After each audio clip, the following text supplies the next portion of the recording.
Bloomberg Audio Studios. Podcasts, radio, news. This is the Bloomberg Daybreak Europe podcast, available every morning on Apple, Spotify or wherever you listen. It's Thursday, the 5th of September in London. I'm Caroline Hepker. And I'm Stephen Carroll. Coming up today, traders step up bets on bigger rate cuts from the Federal Reserve as US job openings drop to their lowest level in 3 years. JP Morgan abandons its buy recommendation on Chinese stocks over fears about the future of the world's second largest economy. And checkered past, uncharted future, we bring you our exclusive reporting on the challenges facing the British fashion brand Burberry. Let's start with a roundup of our top stories. A key segment of the US Treasury yield curve briefly turned positive as traders bet on steeper interest rate cuts from the Federal Reserve. The US 2-year notes yield dipped below the 10 years for only the second time in 2 years yesterday. The move came after the July job openings data, known as JOLTS, came in a lot weaker than expected. Bloomberg's economics editor Michael McKee reacted to the move. It is a significant fall, and it does suggest that we are continuing to see the labor market loosen up. We also have some news out now from Raphael Bostic that is timed to this report, perhaps. The Atlanta Fed president, who is a voter this year, saying that he now thinks that it is as important to look at the labor side as it was the inflation side. Michael McKee adds that the data has renewed focus on Friday's US payrolls report. It's one of the final data points before the Fed is widely expected to kick off its easing cycle this month. There are still big disagreements, though, about the pace of reductions, with Oaktree Capital's Howard Marks saying he thinks rates will settle in a range of in between 3 and 4%. JP Morgan has abandoned its buy recommendation for Chinese stocks.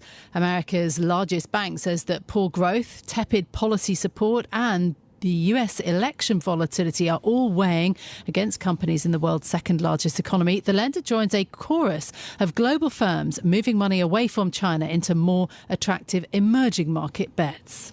In the race for the White House, Kamala Harris is calling for a 28% capital gains tax to be levied on those earning $1 million or more.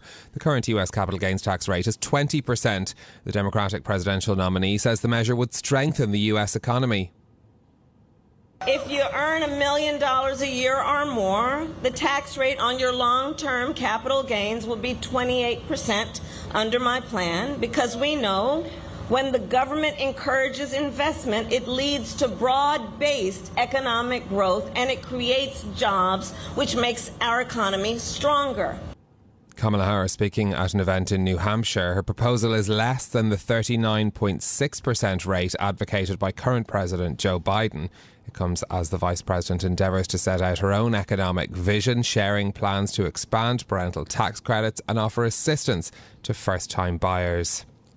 Oil is steady, near the lowest level in 14 months, as a report pointed to US crude stockpiles falling last week. Inventories tracked by the American Petroleum Institute are said to have dropped by 7.4 million barrels. Those figures are due to be confirmed today, but would represent the biggest decline since June. Crude has tumbled on persistent concerns about the economic outlook in key countries and expectations of ample supply. For Saudi Arabia, the decline in crude prices is hitting its current account. The IMF's Saudi mission chief, Amin Mati, spoke to Bloomberg about the potential impact on the kingdom's finances. If oil production were to decrease and then the export proceeds were to decrease consequently, we will have current account deficit that will be significantly lower. We are this year projecting a modest deficit of about 0.1, over the medium term of about 2 and 2.5% of GDP. Amin Mati from the IMF speaking there. Indications that OPEC Plus is considering a delay to a planned output boost from October failed to halt the recent slide in crude prices. Nvidia says it has been talking to the US Department of Justice about its chip business, but that it hasn't been subpoenaed. The US tech giant was responding to a Bloomberg report which revealed American authorities were probing whether the company had violated competition law. Vanderbilt Law School professor Rebecca Allensworth explains why authorities would want to look at Nvidia. We're not trying to kill anything. We are trying to make this market, which is obviously crucial for the AI race, it's crucial for America's financial world leader status. We're trying to make it competitive because competitive markets work best. Professor Rebecca Allensworth speaking there. It comes after Nvidia's shares have fallen 14% over the past 3 trading days in the wake of the chipmaker's earnings. Families of the 72 victims of the Grenfell Tower fire say that justice will only be served once criminal charges are brought against those responsible. The UK Prime Minister Keir Starmer issued a state apology after an inquiry into the tragedy found a catalogue of failures by government and the construction industry. I want to say very clearly on behalf of the country, you've been let down so badly before, during and in the aftermath of this tragedy. Keir Starmer has vowed to stop firms criticised in the report, including Kingspan, Arconic and Celotex, from winning government contracts.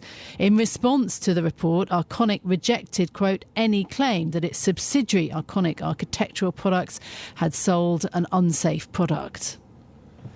In the United States, 4 people were killed and 9 others injured after a 14-year-old gunman opened fire at a school in Atlanta in Georgia. Authorities say the perpetrator is in custody and will be charged as an adult. Director of the Georgia Bureau of Investigation, Chris Hosey, has vowed to carry on. My thoughts and prayers, along with everybody standing behind me and every law enforcement agency in this state, and many I will tell you around this country, they are in our thoughts and prayers. And we will continue with that. We ask for your patience as we continue through this. Chris Hosey from the Georgia Bureau of Investigation speaking there. Amongst the victims were 2 students and 2 teachers, according to police, although their identities have not been released. In a moment, we'll bring you up to date with what's happening on the markets, where it appears calm has been restored after the sell-off. Plus, we'll bring you our reporting on the challenges facing the new CEO of Burberry. But just a word on a story that caught our eye this morning, and a move by Visa trying to get involved in account-to-account payments in the UK. So our colleagues Aisha Ghani and Jenny Serrain have been writing about Visa getting involved. It's working with Barclays, Lloyds and HSBC on a system that would offer customers a formal process for disputing payments that are made via bank transfer. This is interesting because of new rules that are coming into force in the payments industry next month, which has been the subject of fierce lobbying within this sector as well. And that's according to the draft rules that have been published yesterday by the regulator. The maximum cap for reimbursement has now been reduced to £85,000 in cases of fraud. The previous number being discussed was over £400,000, so it's certainly a big reduction on that as well. Going to be very interesting for the payment sector, and the question of how victims of fraud on bank-to-bank transfer can be recovered. Interesting to see that Visa is also getting involved in this too. Yeah, absolutely. It's certainly a growing issue in the UK. Read that story on the Bloomberg terminal this morning. Let's turn our attention, though, to the markets. Asian stocks regaining some ground, at least briefly they were, after the global sell-off. Traders awaiting this week's US payrolls data now. Treasury yields also climbed after the 10-year rate dropped 8 basis points in the prior session, as this slowdown in the US labour market bolstered a lot of bets on steep rate cuts to come from the Fed. Joining us now, Bloomberg's TV anchor Kriti Gupta, to explain and unpack all of this. Basically, has calm actually returned to markets? The focus is certainly back to macro, isn't it? It is, and I wouldn't call it calm just yet. That almost feels like jinxing it. It is a little bit of caution, though, and it is a bit of waiting on the sidelines. And a lot of people, I think, kind of looking at their watches for what's going to happen on Friday, specifically because in the last 24 hours, we got a pretty scary report coming out of the Beige Book in the Federal Reserve. I'm just going to kind of quote verbatim if I can, but they're basically saying that economic activity grew slightly in 3 districts, while the number of districts that reported flat or declining activity rose from 5 to 9 in the current period.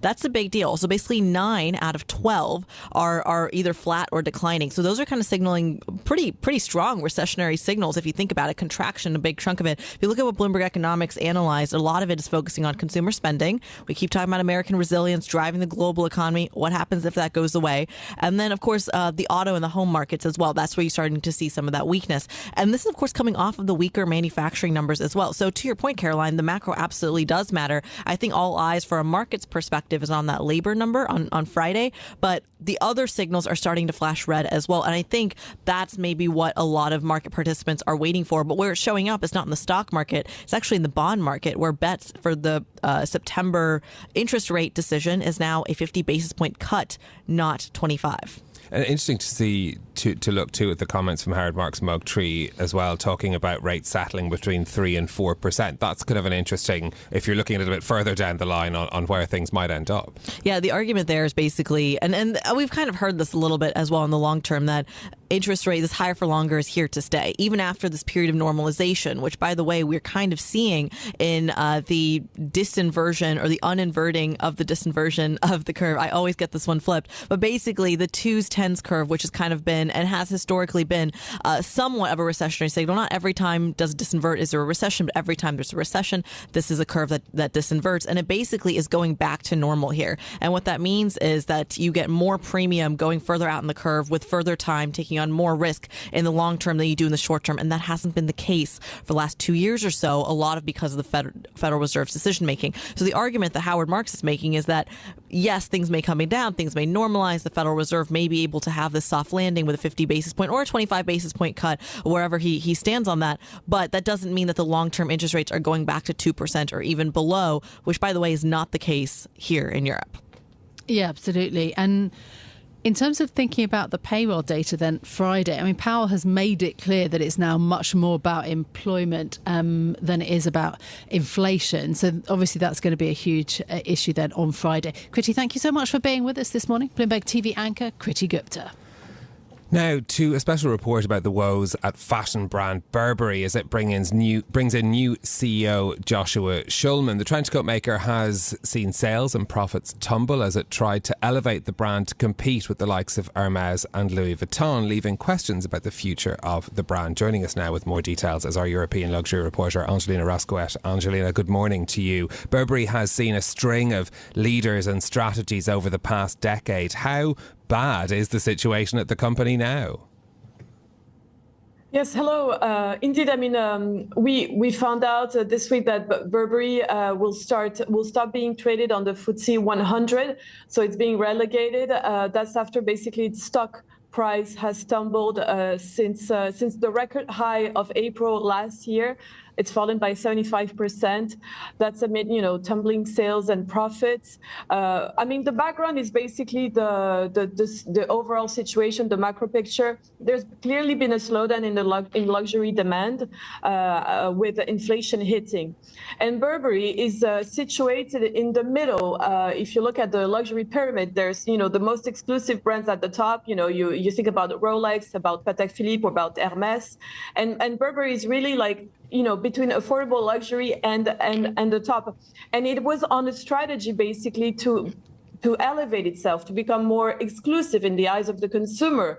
It wanted to rely less on aspirational consumers who basically cut back as soon as inflation hit. But that strategy has failed. I mean, hasn't really borne fruits, and that's why in July they named a new CEO. So the previous CEO just stayed for slightly more than 2 years, and some of the some people have said that there was a poor implementation of that strategy of elevation. Yeah. So the new CEO has a lot to tackle. Yeah, absolutely. So tell us a bit about this new CEO then, Joshua Schulman. He's got a lot to tackle. Indeed. So he comes from, he was previously at Michael Kors, which is an affordable luxury brand. And the question mark is that will Burberry stop its elevation strategy? And we'll find out about his strategy in November when Burberry reports 6 months results. We also want to find out what will be his relationship with the designer of Burberry. Daniel Lee was named about 2 years ago under the former CEO. And whenever there's a new fashion CEO who gets appointed, he or she, they like to name their designer who will translate their commercial vision. So we'll have to see if that relationship, goes well. Daniel Lee is actually introducing his latest collection at London Fashion Week on the 16th of September. And last week, the collection that he unveiled in February just hit the shelves. So, I mean, there's still a lot of question marks. The internal teams, notably, in the design and in the creative side, they're under a lot of pressure to deliver, and he'll have also to sort of boost morale of the troops there. Indeed, internally a lot of work to be done there as well. What about, though, the offer to investors? You pointed us to those interim results later in the year. What will the message that the new CEO be trying to communicate to investors? That's a big question mark about his future, his vision, his commercial vision for Burberry. Where does he see it in this pyramid I was talking about? But overall, the global picture is that the brands and the companies that are in turnaround mode. So if you think about Gucci at Kering or Burberry, it's obviously trickier for them to implement their turnaround when there's a slowdown. There's a massive slowdown in demand, and what we see in this context is that the most exclusive brands are still ahead of the game. So if you think about Hermès, which did well in the second quarter results, they grew by double digits. This is Bloomberg Daybreak Europe, your morning brief on the stories making news from London to Wall Street and beyond. Look for us on your podcast feed every morning on Apple, Spotify and anywhere else you get your podcasts. You can also listen live each morning on London DAB Radio, the Bloomberg Business app and Bloomberg.com.